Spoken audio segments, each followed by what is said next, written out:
کل جو حدیث رسول خدا کی امیر المومنین کے بارے میں ہم بیان کر رہے تھے، اس میں ایک جملہ تھا بہت ہی گہرا، وہ تھا حب علی نعمت واتباعہ فضیلۃ۔ علی کی جو محبت ہے وہ خدا کی طرف سے نعمت ہے، یعنی یہ اللہ نے خود دے رکھی ہے۔ جس طرح آنکھیں نعمت ہیں، خود ہم کو پیدا کیا ہے، ہمارا وجود یہ نعمت ہے، اور پوری کائنات کی معقولات، مشروبات، ملبوسات، کھانے پینے کی چیزیں، پہننے کی چیزیں، یہ ساری جو ہے نا جتنی بھی خدا کی نعمتیں ہیں جن کو ہم گن نہیں سکتے۔ خدا نے فرمایا تم میری نعمتوں کو گننا چاہو تو ان کو نہیں گن سکو گے۔ اسی طرح جس طرح یہ نعمتیں ہیں، اسی طرح علی کی محبت بھی نعمت ہے، اور خدا کی بے شمار نعمتوں میں سب سے قیمتی نعمت یہی علی کی محبت ہے۔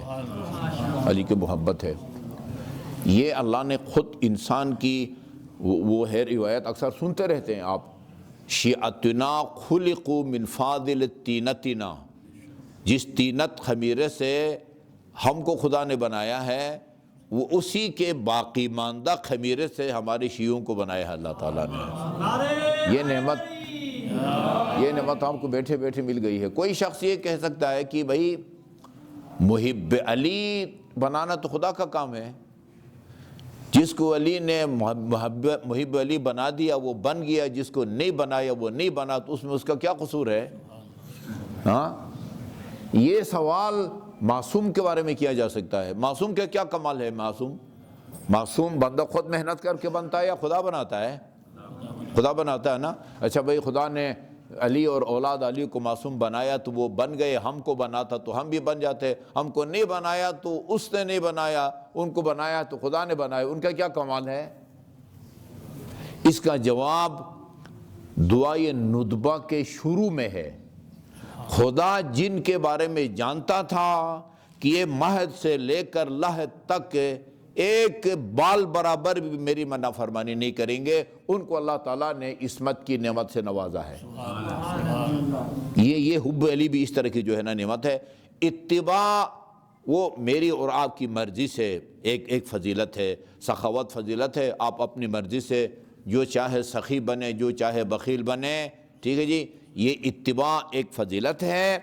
اور آگے آخری جہاں تک ہم پہنچے تھے یہ جملہ تھا تجالسہ الملائکۃ ولا یراہا، فرشتے علی کے ساتھ اٹھتے بیٹھتے ہیں، ہم نشینی رکھتے ہیں، لیکن علی ان کو دیکھتے نہیں ہیں۔ جس طرح کل عرض کیا تھا حدیث قصہ میں ہے نا، حفت بہ الملائکہ، حدیث قصہ میں جب آپ پڑھتے ہیں فرشتے آپ کو گھیر لیتے ہیں، جب تک یہ وہ جمعہ کی جو ہے نا وہ شام کی مجلس برخاست نہیں ہوتی اس وقت تک یہ فرشتے بیٹھے رہتے ہیں، ٹھیک ہے جی۔ اچھا جی، آگے ہے بڑا اچھا جملہ، یہ بھی تھا، اگر میرے بعد کسی اور پر خدا نے وحی نازل کرنا ہوتی تو وہ علی ہوتا، علی پر وحی نازل ہوتی، لیکن میں آخری نبی ہوں۔ اس کے بعد یہ ہے، یہ آج یہاں سے پڑھنا ہے، فَزَيَّنَ اللَّهُ بِهِ الْمَحَافِلِ، اللہ نے علی کے ذریعے محفلوں کو زینت بخشی ہے۔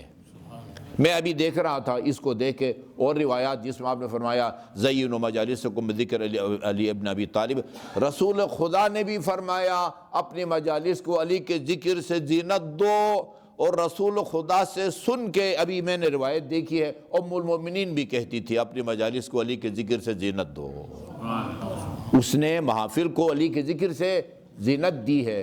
اب خدا خود مسجد امام صادق میں آ کے تو بیان نہیں کرتا نا فضائل، اپنے حبیب سے کہا ہے کہ لوگوں سے کہو کہ علی کی فضائل سے، علی کے ذکر سے اپنی مجالس کو جو ہے نا وہ زینت دو۔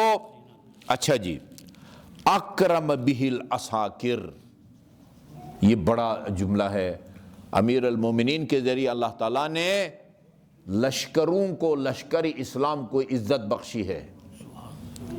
علی کے ذریعے لشکر اسلام کو ذلت سے بچایا ہے، ان کو عزت بخشی ہے، ان کی تکریم کی ہے، اور وَأَخْضَبَ بِهِ الْبِلَادِ، یہ محمد و آل محمد کے سب کی خصوصیت ہے، اور روایات میں بھی ہے دنیا کو اگر اللہ تعالیٰ نے سرسبز بنایا ہے نا تو ان کی برکت سے ہے، ان کے طفیل سے، ان کے طفیل سے ہے۔ وَعَزَّ بِهِ الْأَجْنَادِ،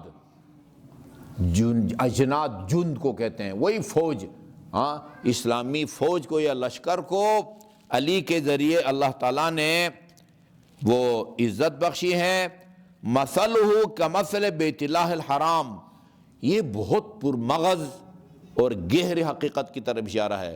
اللہ تعالیٰ نے یعنی علی کی مثال بیت اللہ کی طرح ہے، خانہ کعبہ کی طرف ہے۔ لوگ خانہ کعبہ کی طرف جاتے ہیں، کعبہ اٹھ کے دنیا بھر کے مسلمانوں کے پاس نہیں جاتا۔ مطلب کیا ہے؟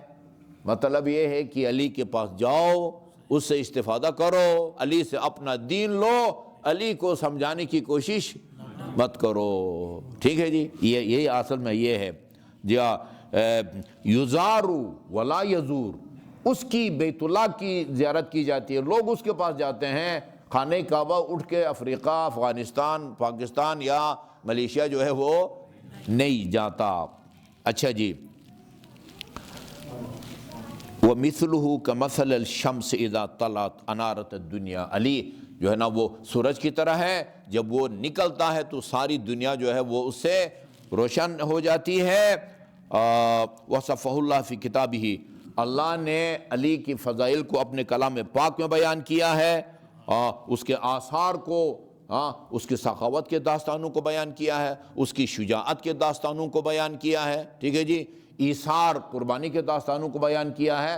وہ جو ابن حجر ہیثمی کے بقول 300 آیات جو امیر مومنین کی شان میں اللہ تعالیٰ نے نازل کی ہے، وہی ہے نا، کسی میں علی کی شجاعت کو بیان کیا ہے، کسی میں علی کی سخاوت کو بیان کیا ہے، کسی میں علی کے علم کو بیان کیا ہے۔ قُلْ كَفَى بِاللَّهِ شَهِيدًا بَيْنِي وَبَيْنَكُمْ وَمَنْ عِنْدَهُ علم الکتاب، خدا نے خود علی کے فضائل کو قرآن میں بیان کیا ہے۔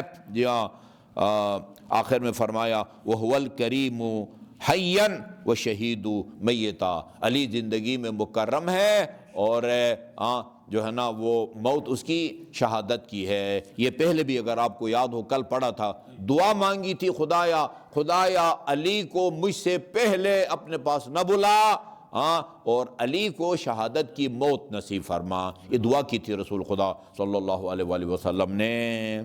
ایک وہ علی کی جو شجاعت کے حوالے سے ایک جملہ عرض کر دوں، ابھی میں نے بہار الانوار کے اندر دیکھا ہے، علی کے مقابلے میں جو آتے تھے نا، وہ کوئی لمبا ہوتا تھا تو قد کا چھوٹا ہوتا تھا۔ اذا تلا قدا واذا ترزا قطا، تو ان کے ساتھ قدا قاف دال اور قطا قاف توئن، اور اگر کوئی بندہ جو ہے نا وہ اونچا لمبا ہوتا، اس کو یوں مارتے تھے دو برابر 50-50 حقیقی معنوں میں، اور اگر کوئی جو ہے نا وہ چھوٹے قد کا ہوتا، اس پر سر پر وار کرتے تھے اور اس کو یوں 2 حصوں میں تقسیم کرتے ہیں۔ میرے خیال میں اگر اردو میں اہل زبان بھی بیٹھے ہیں، اگر قد کا چھوٹا ہوتا تھا یوں مار کے چیر دیتے تھے، اور اگر قد کا بڑا ہوتا یوں مار کے کاٹ دیتے تھے۔ وصلی اللہ علی محمد وآلہ طیبین الطاہرین۔